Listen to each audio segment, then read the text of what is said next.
ಹುಡುಗಿ ಚೆನ್ನಾಗಿದ್ರೆ ಓಹೋ ಅಂತ ಕೆಮ್ಮಿ, ಚೆನ್ನಾಗಿಲ್ಲ ಅಂದ್ರೆ ಓಹೋ ಓಹೋ ಅಂತ ಸಿಗ್ನಲ್ ಕೊಡಿ. ಗುಡ್. ನಾನ್ ಮರ್ತರು ನೀನ್ ನೆನ್ಪಿಟ್ಕೊಂಡು ಹೇಳ್ತಾ ಇದೆಯಲ್ಲ, ಅದೇ ನನಗ್ ನಿನ್ನಲ್ಲಿ ಇಷ್ಟ ಆಗೋದು. ನಿನಗ್ ಯಾಕೆ ಬರಕ್ ಹೇಳ್ದೆ ಅಂದ್ರೆ, ಒಂದ್ ನಿಮಿಷ. ದೀಪಿಕಾ,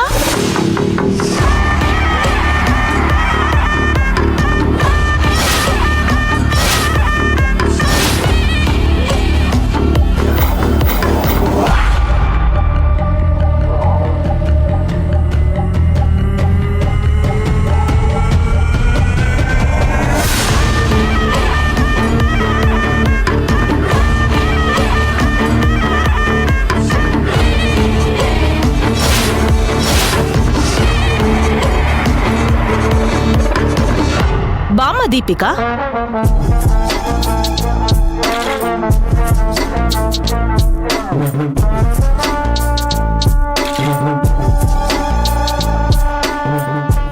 ರಾಧಿಕಾ, ಇವಳು ಯಾರು ಅಂತ ನಿನಗ್ ಗೊತ್ತಾಗೋದಿಕ್ಕೆ ಚಾನ್ಸೇ ಇಲ್ಲ. ನಾನೇ ಹೇಳ್ತೀನಿ,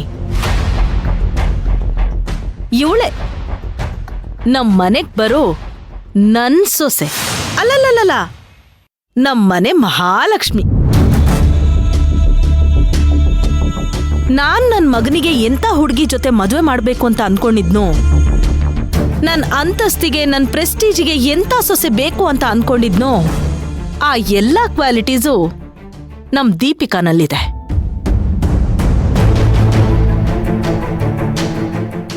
ನಾನ್ ನಿನ್ನ ಇಲ್ಲಿಗ್ ಬರಕ್ ಹೇಳಿದ ಕಾರಣನೇ ನನ್ ಸೊಸೆ ದೀಪಿಕಾನ ನಿನಗ್ ಮೀಟ್ ಮಾಡ್ಸೋದಿಕ್ಕೆ. ದೀಪಿಕಾ, ನಾನ್ ಹೇಳದ್ನಲ್ಲ, ಇವಳು ಅತ್ತೆ ನಾನೇ ಹೇಳ್ತೀನಿ. ಇವರೇ ತಾನೆ ರಾಧಿಕಾ? ಹಾಯ್ ರಾಧಿಕಾ.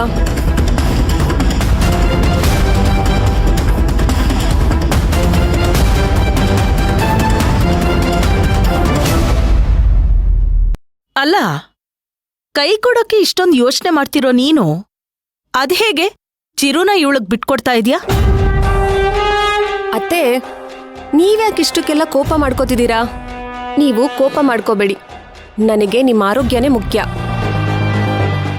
ನೋಡಿದ್ಯಾ ನನ್ ಸೊಸೆಗೆ ನನ್ ಮೇಲೆ ಎಷ್ಟು ಪ್ರೀತಿ ಇದೆ ಅಂತ? ಹೀಗೆ ಹೀಗೆ ಅತ್ತೆಗೆ ಗೌರವ ಕೊಡ್ಬೇಕು. ಹೋಗಿ ಹೋಗಿ ನಿನ್ ಹತ್ರ ಗೌರವದ ಬಗ್ಗೆ ಮಾತಾಡ್ತಾ ಇದ್ದೀನಲ್ಲ, ರೌಡಿ ತರ ಆಡೋರ್ಗೆ ದೊಡ್ಡೋರು ಚಿಕ್ಕೋರು ಅನ್ನೋ ಗೌರವ ಎಲ್ಲಿರುತ್ತೆ?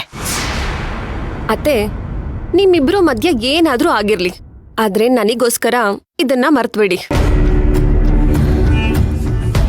ಆಗೋಗಿರೋದ್ರ ಬಗ್ಗೆನೇ ಮಾತಾಡಿ, ನೀವ್ಯವ್ರನ್ನ ಹೈಲೈಟ್ ಮಾಡ್ಬೇಡಿ. ಸರಿ ದೀಪಿಕಾ, ನನ್ನ ಸೊಸೆ ಪಕ್ಕದಲ್ಲಿ ನಿಂತ್ಕೊಳ್ಳೋದಿಕ್ಕೂ ನಿನಗ್ ಯೋಗ್ಯತೆ ಇಲ್ಲ. ಅತ್ತೆ, ಲೀವ್ ಇಟ್. ರಾಧಿಕಾ, ನಿನ್ ಬಗ್ಗೆ ಅತ್ತೆ ನನಗೆಲ್ಲ ಹೇಳಿದ್ದಾರೆ. ನಾನು ಮೊದ್ಲೊಂದ್ಸಲ ಬಂದಾಗ ನಿನ್ ಬಗ್ಗೆ ಆಲ್ಮೋಸ್ಟ್ ಎಲ್ಲ ತಿಳ್ಕೊಂಡಿದ್ದೆ. ನಮ್ಮತ್ತೆ ನಿನ್ ಪ್ಲಸ್ಸು ಮೈನಸ್ ಎಲ್ಲ ಹೇಳಿದ್ದಾರೆ.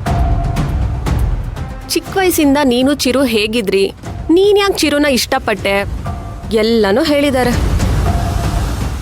ಚಿರುಗೆ ನಿನ್ ಮೇಲೆ ಇಂಟ್ರೆಸ್ಟ್ ಇದೆ ಅಂತ ಗೊತ್ತು, ಆದ್ರೆ ನಿನ್ ಬ್ಯಾಡ್ ಲಕ್, ಚಿರು ನಿನ್ಗೆ ಸಿಗಲ್ಲ.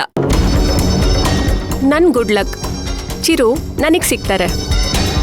ನಿನ್ಗೆ ಬೇಜಾರ್ ಮಾಡ್ಬೇಕು ಅಂತ ನಾನು ಇದನ್ನೆಲ್ಲ ಹೇಳ್ತಾ ಇಲ್ಲ, ರಿಯಾಲಿಟಿ ಬಗ್ಗೆ ಹೇಳ್ದೆ ಅಷ್ಟೆ. ನಿನ್ ಸಂಕಟ ನನಗೆ ಅರ್ಥ ಆಗತ್ತೆ ರಾಧಿಕಾ.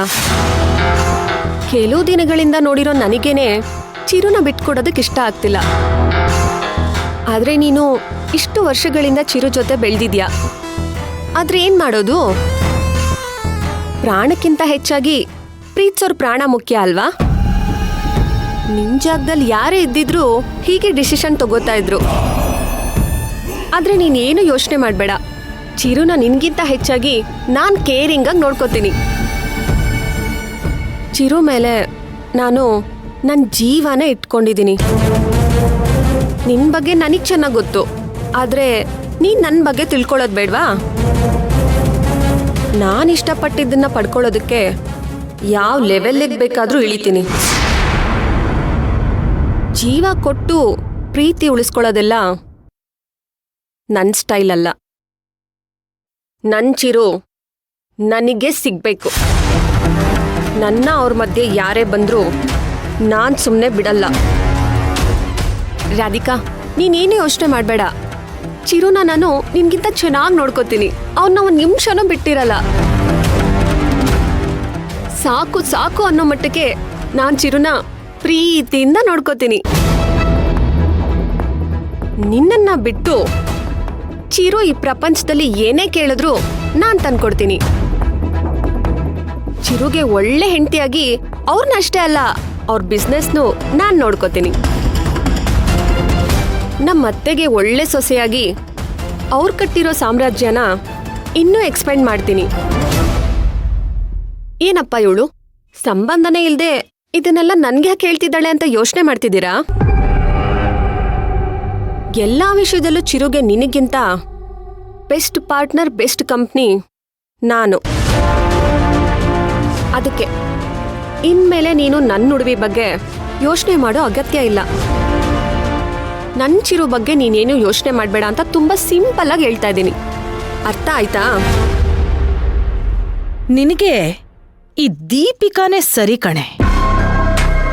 ಅತ್ತೆ, ನಾನ್ ನಿಮ್ಗೆ ಮೊದ್ಲೇ ಹೇಳಿದ್ದೆ, ಚಿರು ಅಂತ ಮಗನ್ನ ಪಡೆದಿರೋದಕ್ಕೆ ನೀವು ಪುಣ್ಯ ಮಾಡಿದ್ರಿ ಅಂತ. ಚಿರು ಎಲ್ಲ ವಿಷಯದಲ್ಲೂ ಪರ್ಫೆಕ್ಟ್. ಚಿರು ಅನ್ನೋ ಹೆಸರನ್ನ ಕೇಳ್ತಿದ್ದಾಗೆ ಎಲ್ಲರ ಮುಖನೂ ಬ್ರೈಟ್ ಆಗತ್ತೆ. ಯಾಕೆ ರಾಧಿಕಾ ಹಾಗೆ ನೋಡ್ತಿದ್ಯಾ? ಇದೆಲ್ಲ ನನಗೆ ಹೇಗೆ ಗೊತ್ತಾಯ್ತು ಅಂತನಾ? ಇದಕ್ಕೂ ಮೊದಲು ನಾನು ಚಿರು ಮೀಟ್ ಆಗಿದ್ವಿ.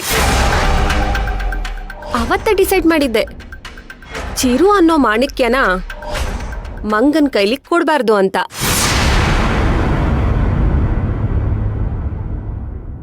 ಯಾಕ್ ರಾಧಿಕಾ, ನನ್ ಸೊಸೆ ಹೇಳಿದ್ ನಿನಗೆ ಅರ್ಥ ಆಗ್ಲಿಲ್ವಾ? ಚಿಕ್ಕ ವಯಸ್ಸಿಂದಾನು ಚಿರು ಜೊತೆ ಪಳಗಿರೋದು ನೀನ್ ಮಾತ್ರ. ಅವನ್ ಯಾವಾಗ ಹೇಗಿರ್ತಾನೆ, ಯಾವಾಗ ಕೋಪ ಮಾಡ್ಕೋತಾನೆ, ಯಾವಾಗ ಖುಷಿಯಾಗಿರ್ತಾನೆ, ಅವನ್ಗೇನ್ ಇಷ್ಟ ಏನ್ ಇಷ್ಟ ಇಲ್ಲ